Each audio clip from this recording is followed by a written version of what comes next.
గ్రామంలో స్వయం సహాయక సంఘముల సభ్యులను పారిశ్రామికవేత్తలుగా మార్చి విధానాల సమీక్ష సమావేశంలో కేంద్ర మంత్రి డాక్టర్ పెమ్మసాని చంద్రశేఖర్, పత్తిపాడు నియోజకవర్గ శాసనసభ్యులు డాక్టర్ బూర్లా రామాంజనేయులు మరియు జనసేన పార్టీ జిల్లా అధ్యక్షులు గాదే వెంకటేశ్వరరావు పాల్గొన్నారు. ఈ సందర్భంగా వారు మాట్లాడుతూ మహిళలు అన్ని రంగాల్లో అభివృద్ధి చెందాలనే లక్ష్యంతో నారా చంద్రబాబు నాయుడు ప్రవేశపెట్టిన ఈ పథకంలో డిఆర్డీఏ ఉద్యోగులైనటువంటి ఏపీఎం, సిసి, విఓఏ అందరూ ఈ పథకం యొక్క లక్ష్యాలను అందుకుని ప్రతి మహిళ ఆర్థిక శక్తిగా ఎదిగే కార్యక్రమంలో శక్తి వంచన లేకుండా కృషి చేసే మహిళను ఆర్థికంగా అభివృద్ధి చేయవలసిందిగా కోరారు.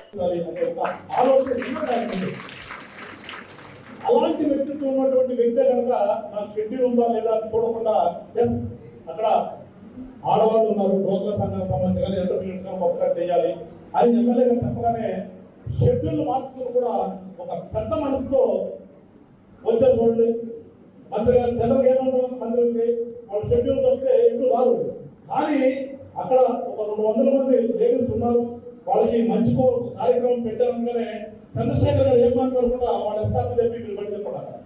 అంటే ఎంత మనసు ఆగిపోతుంది. సో మిమ్మల్ని కూడా కోరుకునేదంటే ఇలాంటి నాయకత్వం ఉన్నటువంటి పార్టీని మీరు కనుక భవిష్యత్తులో ఎన్నుకుని వీళ్ళందరూ కూడా ఆశీర్వదిస్తే మంచి జరుగుతుంది.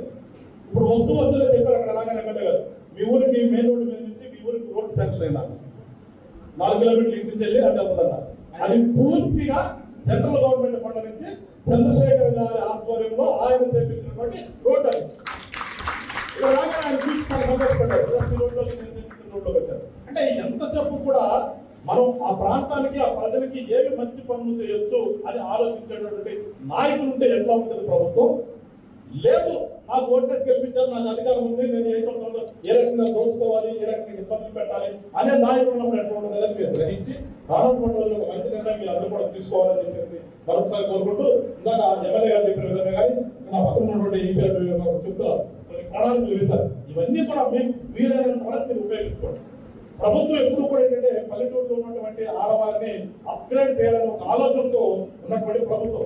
మరి ముఖ్యంగా రామారావు గారి దగ్గర మొదలు పెడితే నాకు నా తల్లిదండ్రులు ఎట్లన్నారో ఇవాళ ఉన్నటువంటి ముఖ్యమంత్రి చంద్రబాబు నాయుడు గారు కూడా ఎప్పుడు ఊరులో ఉన్నటువంటి ఆడవాళ్ళని డెవలప్ చేస్తే తద్వారా ఆర్థిక శక్తి పెరుగుతుంది అనే ఆలోచన ఉన్నటువంటి ఒక గొప్ప వ్యక్తి ఆయన.